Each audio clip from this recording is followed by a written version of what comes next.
Presiden Prabowo gaspol miskinkan koruptor. Selama ini ternyata para koruptor jahanam itu tidak pernah takut sama penjara. Karena setelah bebas, mereka akan tetap kaya raya dari harta haram yang mereka sembunyikan. Tapi kali ini, Presiden Prabowo tidak berbelas kasih lagi. Dengan RUU perampasan aset, negara memiliki senjata maut untuk melawan korupsi. Tapi yang jadi pertanyaannya, kapan RUU ini disahkan? Ya udah, biar kita nggak bingung, yuk kita simak penjelasannya. Tapi jangan lupa subscribe channel milik rakyat kecil ini dulu, Keset Politik. Gue lahir di Betawi, gue besar di Betawi, gue ngerti mana aset-aset yang milik rakyat, gue ngerti semua itu. Dan gue akan tarik kembali jadi milik rakyat, saudara-saudara. Aset dan KUHP, pertama memang sesuai dengan mekanismenya kita akan membahas KUHP dulu. Namun kita awalnya tidak akan tergesa-gesa, kita akan mendapatkan masukan dari seluruh elemen masyarakat dulu sesuai dengan mekanismenya, bagaimana, apa masukannya, apa pendapatnya dari seluruh elemen masyarakat. Setelah itu baru kita akan masuk ke perampasan aset. Kiamat buat para koruptor tampaknya makin dekat. Presiden Prabowo nggak main-main lagi dalam memburu aset-aset haram hasil jarahan uang negara. Bahkan ketegasan istana kali ini sukses bikin Senayan bergerak cepat, di mana DPR seakan dibuat nurut untuk segera ketok palu RUU perampasan aset yang udah bertahun-tahun mangkrak. Tapi apakah jalan menuju pengesahan ini bakal mulus, atau justru bakal ada drama baru di tengah jalan? Coba kalian tim yang optimis aturan ini bakal lolos tahun ini, atau malah pesimis? Tonton sampai selesai, kita bongkar dinamika panasnya. Sebelum kita masuk ke pembahasan yang pertama, mari kita tunjukkan kalau rakyat kecil nggak bisa lagi ditindas dan diam gitu aja. Perjuangan melawan mafia anggaran dan pejabat korup yang menggerogoti hak-hak kita nggak bisa dilakukan sendirian. Kita juga harus pasang badan membela para pejabat yang bersih, karena kita tahu orang yang tulus kerja buat rakyat pasti bakal dihujani fitnah dan serangan dari sistem yang korup. Yuk, rapatkan barisan dan bersatu lewat tombol like, subscribe, dan bagikan video ini seluas-luasnya supaya gelombang pergerakan rakyat ini makin besar. Dan pastikan kalian tonton video ini sampai menit terakhir agar kita nggak gampang diadu domba. Sekarang silahkan absen dulu di kolom komentar dari kota atau daerah mana kalian berasal. Mari kita buktikan dari penjuru mana saja suara keadilan rakyat Indonesia ini bergema. Saudara-saudaraku sebangsa dan setanah air, membersihkan negeri ini dari mafia dan koruptor bukan cuma tugas pemerintah, tapi tanggung jawab kita semua. Saatnya kita rapatkan barisan, satukan suara, dan gaungkan gerakan nasional. Rakyat kompak, koruptor tiarap. Mari kita buktikan kekuatan sejati ada di tangan rakyat yang bersatu. Membicarakan soal hukuman bagi para pelaku korupsi di negara kita memang seringkali menyisakan rasa jengkel dan ketidakadilan yang mendalam di hati rakyat kecil. Bagaimana tidak, selama puluhan tahun kita disuguhkan pemandangan yang hampir selalu sama. Ada pejabat tertangkap, kamera media menyorot kemana-mana, sidang digelar berminggu-minggu, lalu hakim mengetok palu hukuman penjara 5 atau 7 tahun. Di permukaan, rasanya keadilan sudah tegak. Tapi mari kita jujur dan melihat apa yang terjadi setelah ruang sidang sepi dan pemberitaan media mulai meredah. Bagi sebagian besar oknum pejabat yang serakah, hukuman penjara itu ternyata tidak benar-benar menakutkan.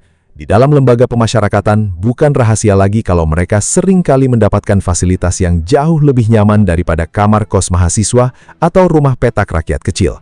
Mereka masih bisa tidur di kasur empuk dan menikmati pendingin ruangan. Sementara itu, di luar penjara, seluruh harta karun hasil jarahan mereka tetap aman melenggang kangkung.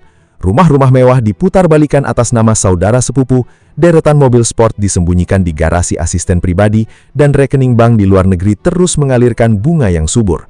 Begitu masa tahanan selesai setelah dipotong berbagai remisi, mereka keluar gerbang penjara dengan senyuman lebar, memakai pakaian bermerek, dan langsung disambut bak pahlawan yang baru pulang tugas. Mereka kembali menjadi orang kaya baru yang terhormat dan menikmati sisa hidup dengan kemewahan yang dibeli dari keringat rakyat yang telah mereka rampas. Kenyataan pahit inilah yang membuat kita sebagai rakyat merasa terus-menerus dikhianati oleh sistem hukum yang lama. Hukum kita selama ini dinilai ompong karena hanya mampu menghukum fisik si pelaku, tapi membiarkan akar masalahnya, yaitu kekayaan haram mereka tetap tumbuh subur dan melahirkan dinasti kekayaan baru. Bagi para mafia anggaran, penjara tak lebih dari sekedar resiko bisnis kecil atau tempat istirahat sejenak dari rutinitas kerja yang padat. Logika sesat yang beredar di kepala mereka adalah, biar di penjara beberapa tahun, yang penting kekayaan 7 turunan aman gak bakal habis. Mindset destruktif inilah yang merusak tatanan nilai di masyarakat kita, karena membuat korupsi terkesan seperti kejahatan yang resikonya rendah, tapi untungnya luar biasa besar. Data bahkan menunjukkan bahwa tingkat pengembalian aset negara dari kasus korupsi saat ini masih sangat memprihatinkan, seringkali tidak mencapai angka 30% dari total kerugian yang diderita negara. Koruptornya dipenjara, tapi uang rakyatnya hilang entah kemana. Namun, angin perubahan kini mulai berembus dari Istana Presidenan. Kepemimpinan Presiden Prabowo Subianto membawa sebuah paradigma baru yang jauh lebih agresif dan tidak mengenal kompromi dalam strategi pemberantasan kejahatan ekonomi ini. Presiden Prabowo secara konsisten mengirimkan pesan yang sangat tegas kepada seluruh elemen bangsa, aparat penegak hukum, hingga jajaran parlemen. Fokus utama negara ke depan bukan lagi sekedar memasukkan orang ke dalam jeruji besi. Fokus kita harus digeser secara radikal ke arah pemulihan kerugian negara secara total dan pemiskinan sistematis terhadap para pelaku korupsi. Doktrin yang dibawa sangat jelas, yaitu kejar aliran uangnya, miskinkan pelakunya sampai ke akar-akarnya, dan kembalikan setiap rupiah yang dicuri kepada rakyat yang berhak. Langkah berani ini laksana sebuah pukulan telak yang menghantam zona nyaman para mafia anggaran yang selama ini merasa kebal hukum karena kekuatan uang mereka.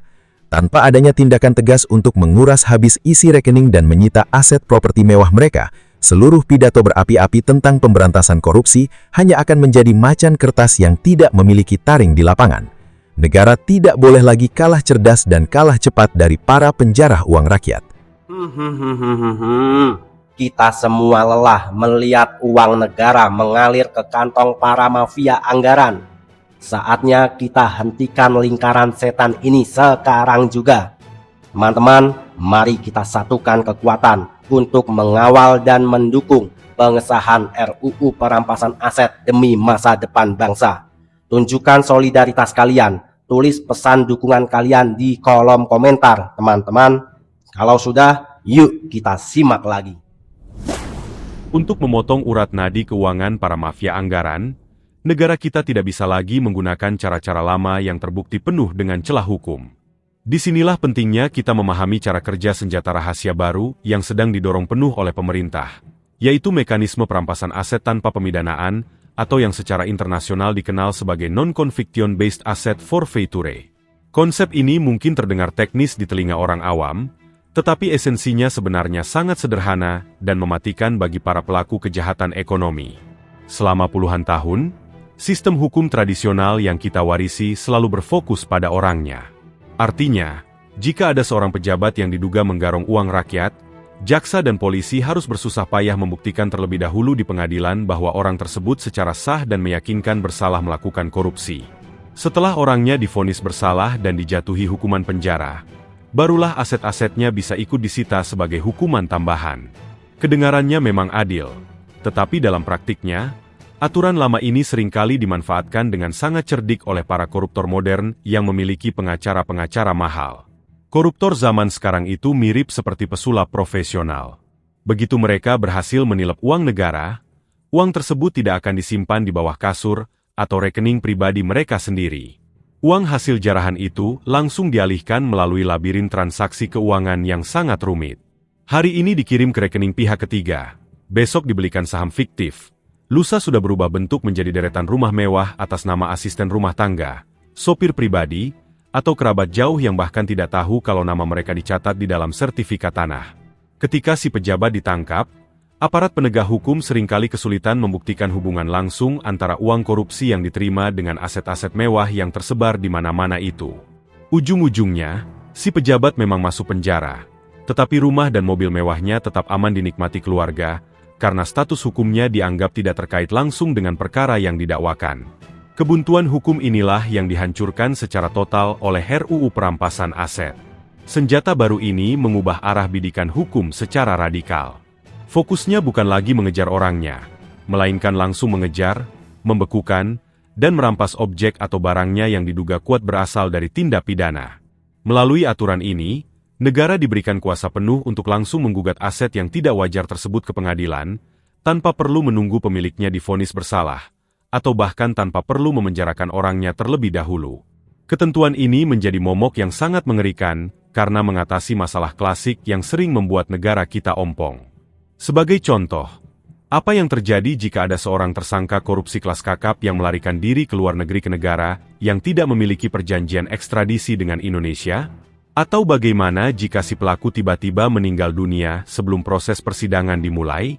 Dalam sistem lama, jika orangnya kabur atau meninggal, maka tuntutan hukum otomatis gugur demi hukum, dan harta bernilai triliunan rupiah yang dia curi akan langsung, bersih, secara otomatis menjadi warisan legal bagi anak cucunya. Namun dengan aturan baru ini, meskipun pelakunya sembunyi di ujung dunia atau sudah dikuburkan, proses hukum untuk merampas aset-aset haram tersebut tetap bisa berjalan terus di pengadilan Indonesia. Selama penegak hukum punya bukti awal yang cukup bahwa aset tersebut tidak wajar, negara bisa menyitanya secara instan untuk dikembalikan ke kas negara demi kemaslahatan rakyat. Poin yang paling mematikan dan paling ditakuti oleh para mafia anggaran di dalam aturan ini adalah adanya sistem pembalikan beban pembuktian. Ini adalah aturan main baru yang membalikan logika hukum lama. Kalau selama ini jaksa yang harus pusing mencari bukti dari mana uang korupsi itu berasal, nanti situasinya akan berbalik 180 derajat. Jika ada seorang aparatur sipil negara atau pejabat publik yang memiliki profil kekayaan yang ekstrim dan tidak wajar, misalnya gaji resminya hanya 10 juta rupiah per bulan, tetapi punya koleksi jam tangan miliaran rupiah dan rumah megah di kawasan elit, maka negara bisa langsung menggugat harta tersebut. Di hadapan hakim pengadilan, si pemilik aset itulah yang diwajibkan secara hukum untuk membuktikan dan menjelaskan dari jalur sah, legal, dan halal mana dia bisa mendapatkan harta fantastis tersebut. Jika dia tidak mampu membuktikannya secara logis dan berbasis data yang valid, maka hakim memiliki otoritas penuh untuk menetapkan bahwa seluruh aset mewah tersebut resmi dirampas oleh negara. Inilah mengapa instrumen hukum ini menjadi sangat revolusioner dan wajib kita kawal bersama. Esensi utama dari pemberantasan korupsi di negara kita tidak boleh hanya berhenti pada aspek balas dendam dengan mengurung badan orang di dalam sel tahanan. Aspek pemulihan ekonomi negara jauh lebih krusial. Uang negara yang dikorupsi itu sejatinya adalah hak milik publik yang seharusnya berwujud dalam bentuk fasilitas kesehatan gratis yang berkualitas, beasiswa pendidikan bagi anak-anak miskin, subsidi pupuk untuk para petani, pembangunan jalan di daerah terpencil, hingga penyediaan jaringan listrik ke pelosok Nusantara. Ketika uang itu dirampok, pembangunan menjadi tersendat dan masa depan generasi muda kita dipertaruhkan. Dengan senjata rahasia ini, negara tidak hanya memenjarakan badan pelaku, tetapi juga mencabut nyawa ekonomi para koruptor agar kejahatan finansial tidak akan pernah lagi membawa keuntungan bagi pelakunya di negeri ini. Perjalanan sebuah rancangan undang-undang di negeri kita seringkali menjadi panggung pertunjukan politik yang sangat rumit, penuh dengan kompromi, dan adu kepentingan di balik pintu tertutup. Hal inilah yang kini sedang terjadi pada proses legislasi di parlemen, khususnya di Komisi 3 DPR yang membidangi masalah hukum dan keamanan. Sebagai lembaga yang memegang kunci utama persetujuan undang-undang, para wakil rakyat di Senayan kini memikul beban sejarah yang sangat berat, karena performa mereka sedang dipantau langsung oleh jutaan pasang mata rakyat Indonesia yang sudah lelah dengan drama korupsi. Dinamika politik di seputar pembahasan aturan perampasan aset ini memang kerap memperlihatkan pola yang pasang surut. Di depan kamera media, kita seringkali mendengar retorika manis tentang komitmen pemberantasan korupsi. Namun, begitu masuk ke tahapan penandatanganan kesepakatan, prosesnya mendadak berjalan lambat. Fenomena ini memicu asumsi publik bahwa ada semacam ketakutan kolektif yang tak terucapkan di kalangan politisi. Banyak yang khawatir jika aturan yang super ketat ini disahkan, senjata tersebut bisa berbalik arah dan menyasar lingkaran mereka sendiri, rekan satu partai, atau para penyokong dana di belakang layar.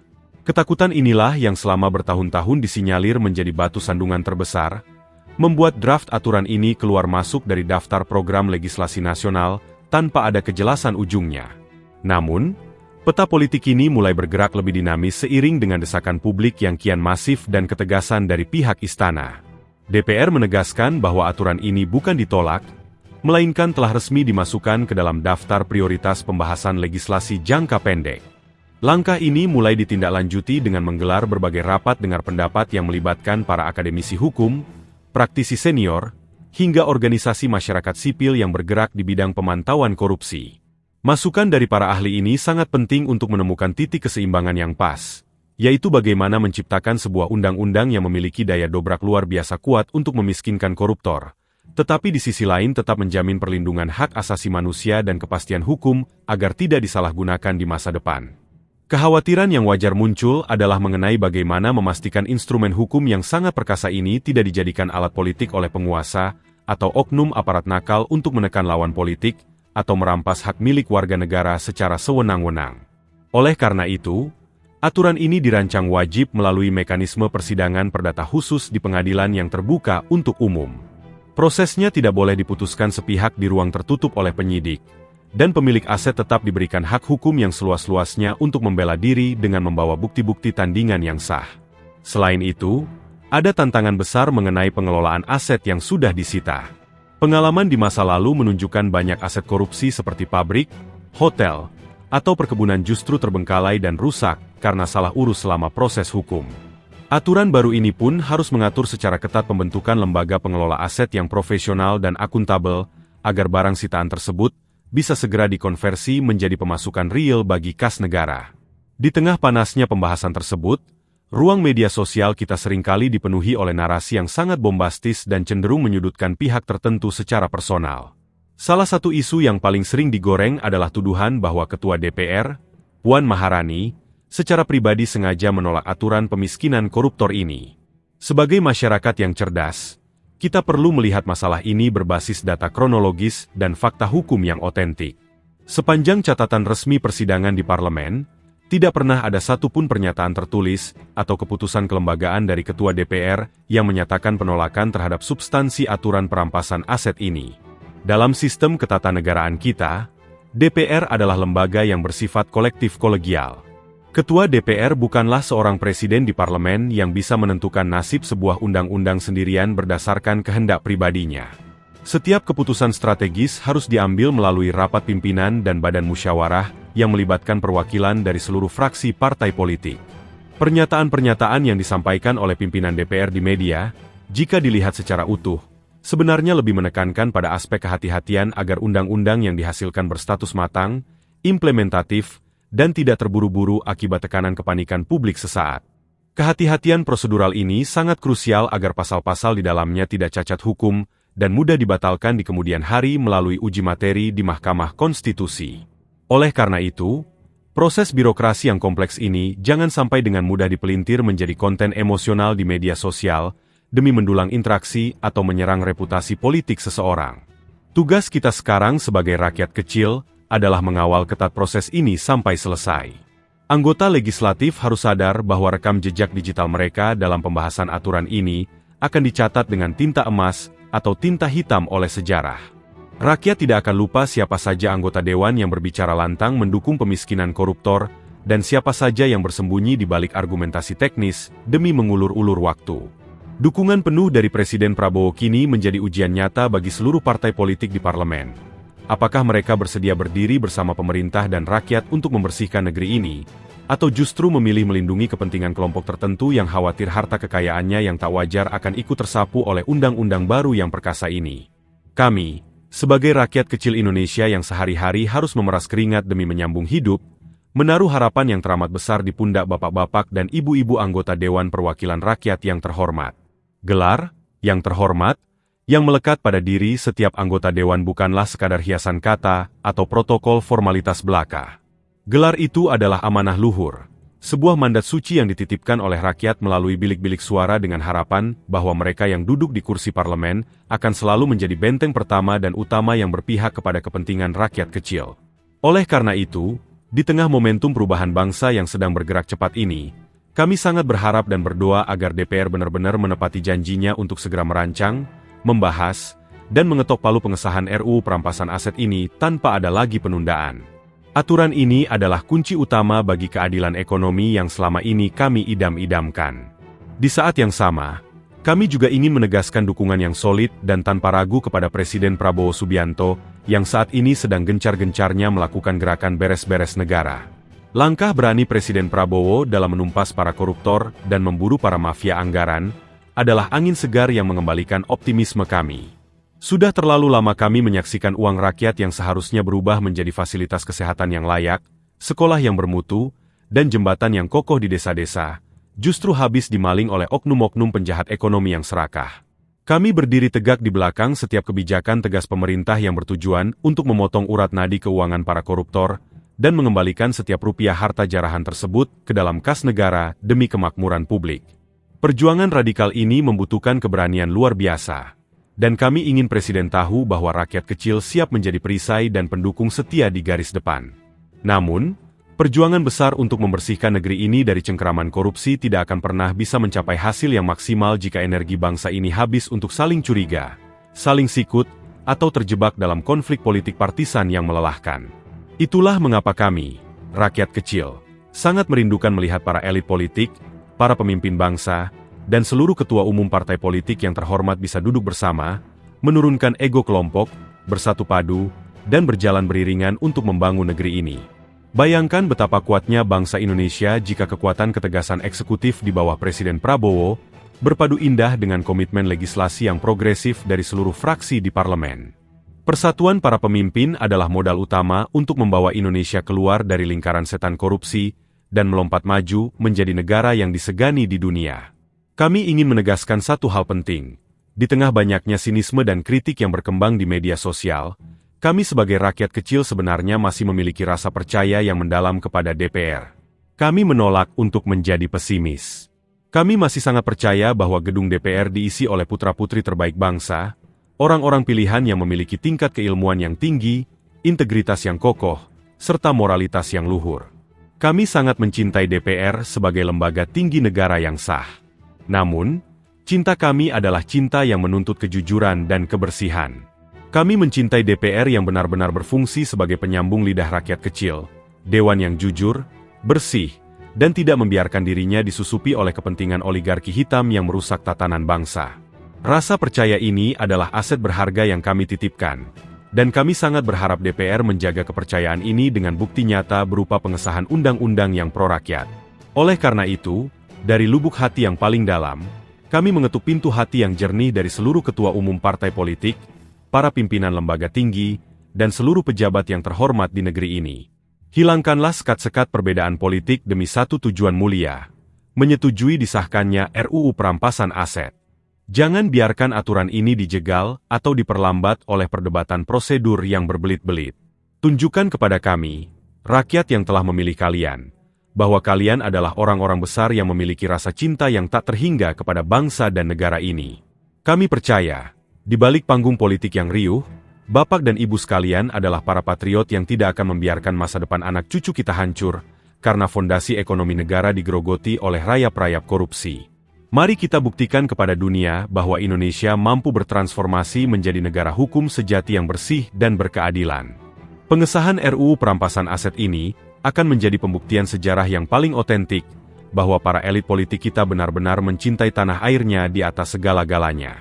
Jadikan momentum ini sebagai lembaran baru yang mencatat persatuan emas antara pemimpin dan rakyat dalam menyongsong masa depan Indonesia yang bersih, maju, dan sejahtera. Harapan ini kami titipkan dengan penuh rasa hormat, demi keadilan sosial bagi seluruh rakyat Indonesia. Oke.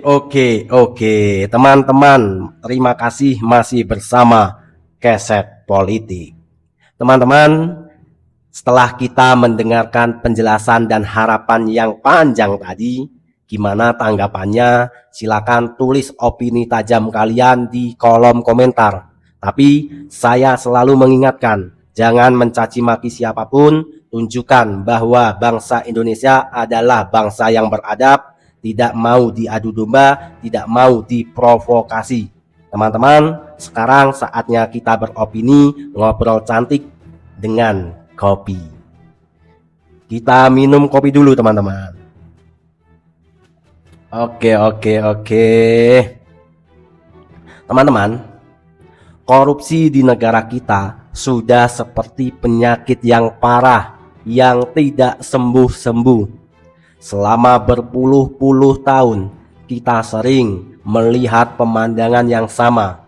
Ada pejabat yang tertangkap karena mencuri uang rakyat, lalu mereka dipenjara.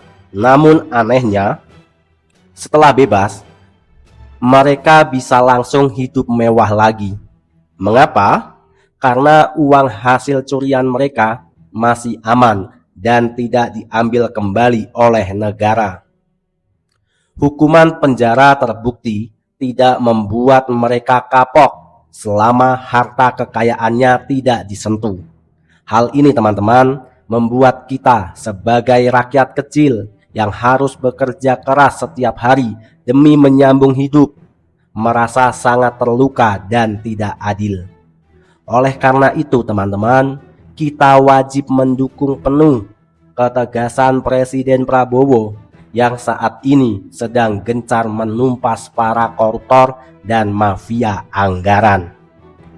Presiden Prabowo ingin mengubah cara mainnya, bukan cuma di penjara pelaku koruptor itu, tapi dikejar dan diambil semua uangnya sampai habis. Langkah berani ini teman-teman seperti angin segar yang memberikan kita harapan baru. Kita semua lelah melihat uang negara yang seharusnya dipakai untuk membangun sekolah yang bagus, jalanan yang mulus, dan rumah sakit yang gratis justru habis dinikmati oleh segelintir orang yang serakah. Teman-teman, senjata paling ampuh untuk memiskinkan para koruptor yaitu RUU perampasan aset. Aturan ini sangat luar biasa karena punya cara kerja yang simpel tapi mematikan bagi para pencuri uang rakyat. Teman-teman, dengan aturan baru ini, negara tidak perlu menunggu proses sidang pelaku yang bertahun-tahun yang berbelit-belit. Begitu ada pejabat yang memiliki harta mewah yang tidak wajar, mereka wajib membuktikan dari mana asal uang tersebut. Jika mereka bisa membuktikannya, maka harta itu dianggap sah oleh negara. Tapi kalau mereka tidak bisa membuktikannya, maka negara bisa mengaudit harta itu. Jika ketahuan itu adalah hasil korupsi, maka semua hartanya akan disita total oleh negara dan dikembalikan ke kas negara untuk membangun fasilitas publik untuk masyarakat. Teman-teman, namun kita semua tahu aturan yang hebat ini sedang mandek di gedung DPR. Kita sebagai masyarakat awam tentu bertanya-tanya mengapa prosesnya terkesan lambat. Banyak politisi yang diduga ketakutan jika aturan ketat ini disahkan. Senjata ini bisa berbalik arah menyerang diri mereka sendiri atau kelompoknya. Itulah isu yang beredar di masyarakat. Teman-teman, disinilah kejujuran dan niat baik para anggota dewan yang terhormat itu sedang diuji secara nyata oleh seluruh rakyat Indonesia. Apakah mereka benar-benar ingin membersihkan negara ini atau justru ingin melindungi kepentingan mereka sendiri? Teman-teman, di sisi lain kita sebagai rakyat juga harus cerdas. Selain itu, sebagai rakyat juga jangan mudah diadu domba oleh berita-berita hoak yang bertebaran di media sosial. Misalnya, isu yang menuduh Ketua DPR, Ibu Puan Maharani, sengaja menjegal aturan ini. Itu ternyata tidak benar, teman-teman. Faktanya, DPR memang harus berhati-hati dalam merancang undang-undang ini agar pasalnya rapi, tidak cacat hukum, dan tidak disalahgunakan oleh pihak penguasa di masa depan untuk menindas lawan politiknya yang tidak setuju dengan kebijakannya. Aturan ini harus murni menjadi alat penegak hukum, menjadi alat penegak keadilan, bukan alat politik. Tapi teman-teman, karena sudah sampai bertahun-tahun dari era Pak SBY, Pak Jokowi, hingga Pak Prabowo, aturan ini selalu mandek di DPR. Jadi wajar kalau ada masyarakat yang mengatakan DPR selalu mengulur-ngulur waktu dengan alasan-alasan tersebut.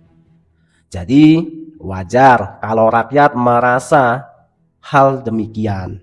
Teman-teman, RUU perampasan aset ini adalah harga mati yang tidak bisa ditunda-tunda lagi. Kita, rakyat kecil Indonesia, sebenarnya masih menaruhkan rasa percaya dan cinta kepada DPR. Kita percaya bahwa gedung dewan diisi oleh putra-putri terbaik bangsa yang masih memiliki hati nurani, memiliki moral, dan memiliki integritas yang bersih. Kami, rakyat kecil, merindukan DPR yang benar-benar menjadi penyambung lidah rakyat kecil, bukan pembela kaum oligarki. Teman-teman, sekarang saatnya seluruh ketum partai politik dan para pejabat terhormat menurunkan ego mereka. Mereka harus bersatu padu di belakang pemerintah dan segera mengetok palu untuk mengesahkan undang-undang ini. Menyetujui RUU perampasan aset adalah bukti paling jujur bahwa para pemimpin kita benar-benar mencintai bangsa dan negaranya. Teman-teman, terima kasih telah menyimak. Apabila ada kata-kata yang salah, saya mohon maaf. Tidak ada niat sedikit pun di hati saya untuk menyudutkan atau menjelek-jelekan pihak atau kelompok manapun. Tujuan saya hanya ingin menggaungkan narasi persatuan agar rakyat seluruh Indonesia bersatu, tidak mudah diadu domba, dan tidak mudah terprovokasi. Teman-teman, jangan lupa dukung channel ini, Keset Politik, dengan cara like, komen, dan subscribe teman-teman. Dan jangan lupa pula selalu pantau video-video terbaru dari channel ini. Terima kasih, saya Irham, host Keset Politik, undur diri, sampai bertemu di video selanjutnya. Merdeka, see you next time.